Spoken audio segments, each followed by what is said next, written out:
Okay. So ayun mga kuya, bali ipiplex ko lang sa inyo yung motor ko. Ipopost ko sa Facebook sa mga gustong bumili.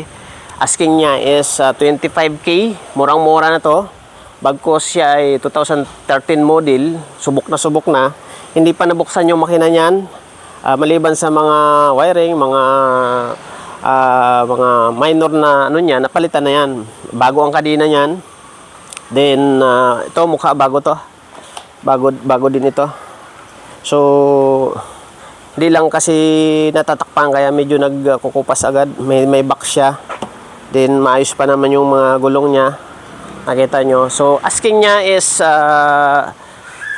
25k. Message nyo lang ako para mag transaction tayo kung magkano. Kasi sa 25k po pwede pang patawarin ko kayo dyan kung sa may gusto. At bago ang restro nito, June ang restro niya, ang renewal. So kaya ko siya binibinta dahil meron akong bago. Ito sa kabila, yan, yun yung bago natin. So big bike style naman yan.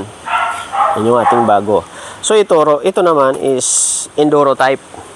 So pang racing siya, pang karera kumbaga. So kaya ko siya binibinta kasi may bago na nga tayo. Medyo masikip na yung parking natin at may sasakyan pa tayo. Abangan nyo yung flex ng sasakyan natin kasi ibibinta rin natin yan dahil mag-upgrade kami ng sasakyan na medyo bago ng konti.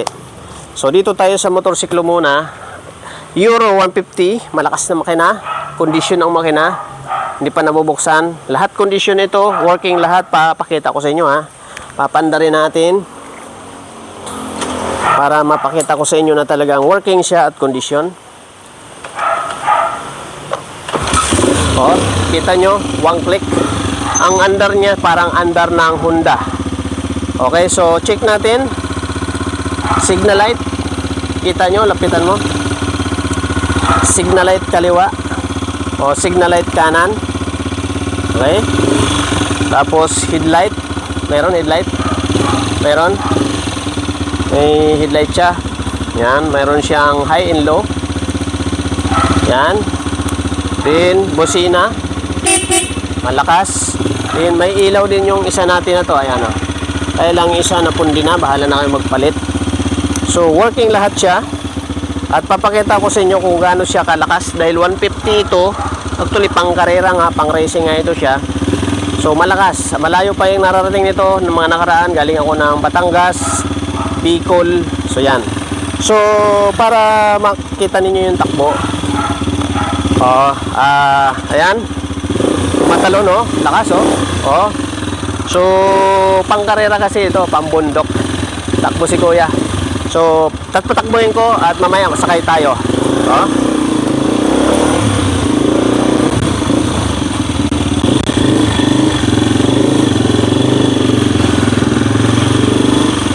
Okay, isakay natin yung cameraman para makita nyo kung paano siya tumakbo. Tara. So ayan, isakay natin yung cameraman para makita ninyo na talagang mahusay pa siyang tumakbo. Sasakyan nyo na lang ito pag binili nyo. Ngayon, kung gusto nyo baguhin o pagandahin, nasa inyo na yung kung pagagandahin ninyo. Kasi ako, hindi ko talaga sana ibibinta ito dahil pagandahin ko na lang siya uli kasi may motor naman akong iba. So ito pang service na lang talaga kasi yung isa ko pang nagagamit ko sa hanap buhay sa Lalamove na extra natin sa Lalamove. So ito kasi hindi na siya pang Lalamove dahil 2013 model.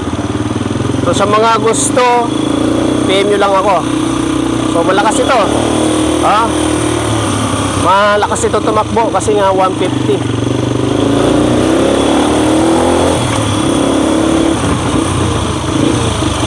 Okay, pause mo na.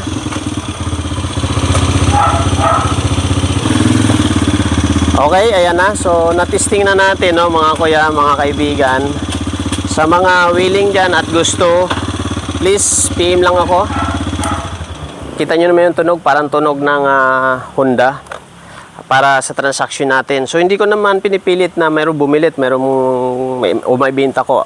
Pero ang purpose is ibibinta ko na talaga kung mayroong bibili. Kung wala, gagawin ko pa rin siya ng service. So dalawa na yung ating unit. So, sa mga gustong bumili, PM nyo ako, usap tayo. Sagot ko na yun, didobsel, ako na magpapagawa. First owner ito, ako mismo ang owner nito. So, murang-mura siya sa 25K. So, sa mga gusto dyan sa dirty bike or katulad nitong mga ganitong bike, no, enduro type, kasi pwedeng pagandahin ito, bibihisan, alisin yung itong box, then palitan ng mga flairings, pagagaanin kasi pwede siyang pang ano ng bundok, pang talon sa bundok, pwede siya. So ayan lang po, no, thank you very much. At sa mga gustong bumili, PM nyo ako, usap tayo. So first owner, update yung ORCR original, 25K 2013 model. Then June, ang kanyang expiration is June, bagong renew siya noong June. So next year June uli yung renewal niya. Sagot ko ang deed of sale 25K. Nang hinayang man akong ibenta ito ng 25K, pero masikip na sa parking at meron na akong isang unit na ginagamit at panghanap buhay. So yan lang, Euro 150, napakalakas niya, tumatalon. Pakita ko ulit sa inyo, tumatalon ito, pero wag natin patalonin. So kita nyo, one click. Oh, ganun siya kalakas. Okay, so thank you.